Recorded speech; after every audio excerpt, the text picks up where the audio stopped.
Ukraine blasts Europe's decision on $3.4 billion frozen Russian wealth.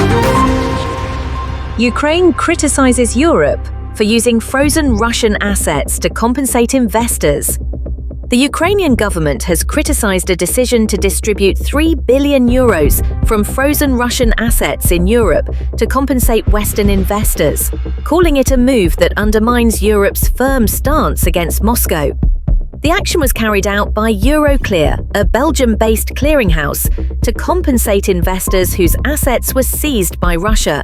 Kiev warned that the decision sends the wrong message and weakens Europe's leverage in negotiations with Russia, especially as Western nations continue to debate whether to use the entire $300 billion in frozen Russian assets to support Ukraine's reconstruction and defense. If private investors are prioritized over war victims, that's not justice, said Irina Mudra, deputy head of President Zelensky's office.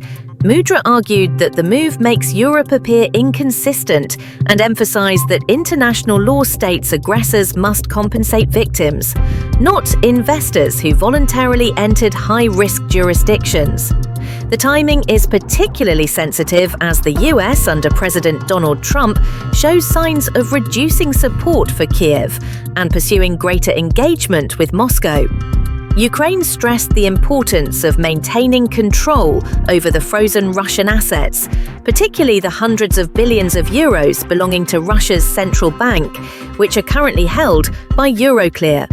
Euroclear stated it is simply executing sanctions according to the updated EU legal framework, approved unanimously by member states.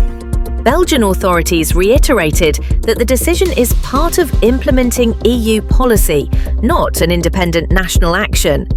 Meanwhile, several sources revealed that Russian President Vladimir Putin sees the resolution of the frozen assets issue as one of the key conditions for ending the conflict.